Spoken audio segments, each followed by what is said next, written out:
Hi everyone, welcome back to my channel जिज्ञासा। लेके आए हैं फिर से एक नया टॉपिक और आज का जो हमारा टॉपिक है दैट इज लर्निंग। लर्निंग क्या होती है, इसकी कैरेक्टरिस्टिक्स या फीचर्स हम पढ़ने वाले हैं आज के वीडियो में।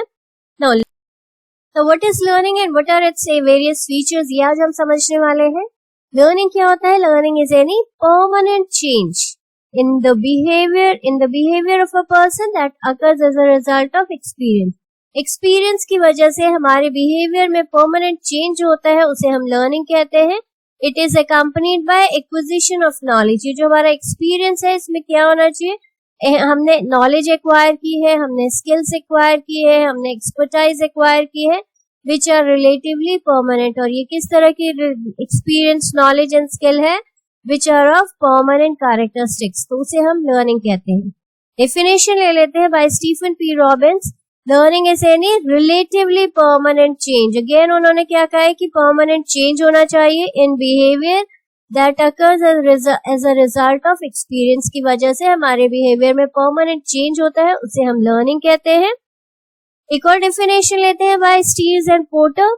Learning can be defined as relatively permanent change. Again इन्होंने भी क्या कहा है कि हमारे रिलेटिवली परमानेंट चेंज होता है हमारे बिहेवियर में, and potentially that results from reinforced practice and experience. as a result of किस वजह से होता है ये हमारे behavior में change?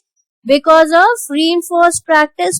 Reinforced practice means regular practice and experience की वजह से हमारे behavior में change होता है, उसे हम learning कहते हैं। Like for example, we learn to drive a car. Now आ जाते हैं हम features में। Features of learning. Learning involves change in behaviour of a person. Learning में क्या होता है? Change in behaviour of a person होता है। चेंज हमारा गुड चेंजेस भी हो सकते हैं, बैड चेंजेस भी हो सकते हैं। गुड चेंजेस का मतलब हमने गुड हैबिट्स लर्न की है, बैड चेंजेस का मतलब हमने बैड हैबिट्स लर्न किए हैं, हमने गुड मैनर्स लर्न किए हैं, हमने प्रिजुडिस हमने लर्न की है, तो इसे हम लर्निंग कहते हैं। तो any change in behaviour of a person is learning.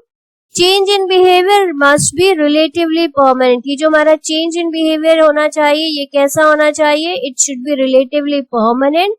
Permanent का मतलब वो टेम्परेरी नहीं होना चाहिए, वो किसी पर्टिकुलर स्पेसिफिक रीजन से नहीं होना चाहिए। For example, behavioural changes caused by fatigue and drugs की वजह से जो हमारा शॉर्ट टाइम के लिए जो भी हमारे बिहेवियर में चेंजेस आते उसे हम लर्निंग नहीं कहेंगे। For example, you learn to drive a car, have learned how to use a computer. This is basically learning. Now next पे आ जाते हैं। Next feature हमारा है the change in behavior should occur as a result of experience, practice and training. जो हमारे behavior में change आया है वो किसका result होना चाहिए? That should be a result of experience हमने gain किया है, उस वजह से हमारे बिहेवियर में चेंज आया है, रेगुलर प्रैक्टिस की वजह से आया है, या फिर हमने कोई ट्रेनिंग ली है उस वजह से हमारे बिहेवियर में चेंज आया है। अगर हमारे बिहेवियर में changes because of the maturity, disease and physical damage की वजह से आया तो उसे हम does not learn to walk but it is a natural biological phenomena. We do not learn to eat and drink, it is a natural biological phenomena. तो इसलिए हमने कहा कि अगर मैच्योरिटी हम ग्रो कर रहे हैं उस वजह से हमें हमारे अंदर कुछ चेंजेस आ रहे हैं तो उसे हम लर्निंग नहीं कहेंगे। नेक्स्ट फीचर पे आते हैं। द प्रैक्टिस और experience must be reinforced in order for learning to occur. हमारा जो प्रैक्टिस एंड एक्सपीरियंस है उसको हमें रीइंफोर्स करना पड़ता है in order for learning to occur. Learning occur होने के लिए हमें प्रैक्टिस एंड एक्सपीरियंस को रीइंफोर्स करना पड़ता है, which means repeated actions, हमें बार बार उस काम को करना पड़ता है।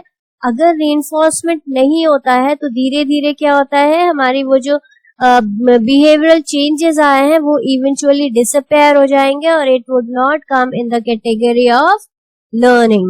Example, learning a second language requires much practice in pronunciation, word usage और grammar. अगर हम उसे usage नहीं करेंगे, अगर हमने कोई सेकेंड लैंग्वेज लर्न की है और उसे हम यूसेज प्रैक्टिस में नहीं लाएंगे तो धीरे धीरे क्या होगा, हम उसे भूल जाएंगे, वो हमारी प्रैक्टिस में नहीं आएगी तो हम उसे यूसेज नहीं कर पाएंगे।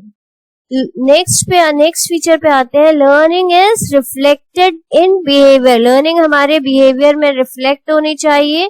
अगर हमारी वो थॉट प्रोसेस में है, हमारे एटीट्यूड में है, बट हमारे बिहेवियर में नहीं आ रही है, तो वो लर्निंग नहीं कहलाएगी। अगेन जो हमने पहले एग्जांपल लिया था कि मान लो हमने सेकेंड लैंग्वेज लर्न की, लेकिन हम उसे यूसेज नहीं कर रहे हैं, हम उसको अपने यूसेज में नहीं ला रहे हैं, हम उसे कहीं पर भी यूज नहीं कर रहे हैं, प्रैक्टिस नहीं कर रहे हैं, तो धीरे धीरे क्या होगा, वो हमारे बिहेवियर में नहीं आएगी, तो धीरे धीरे वो हमारी लर्निंग नहीं कहलाएगी, क्योंकि हम उसे यूसेज ही नहीं। होप आप लोगों को ये वीडियो समझ में आया होगा। थम्स अप कर दीजिए, फटाफट से एक लाइक कर दीजिए, सब्सक्राइब करना मत भूलिएगा इस तरह के नए टॉपिक्स के लिए। मिलते हैं फिर से एक नए टॉपिक के साथ में। Thank you for supporting.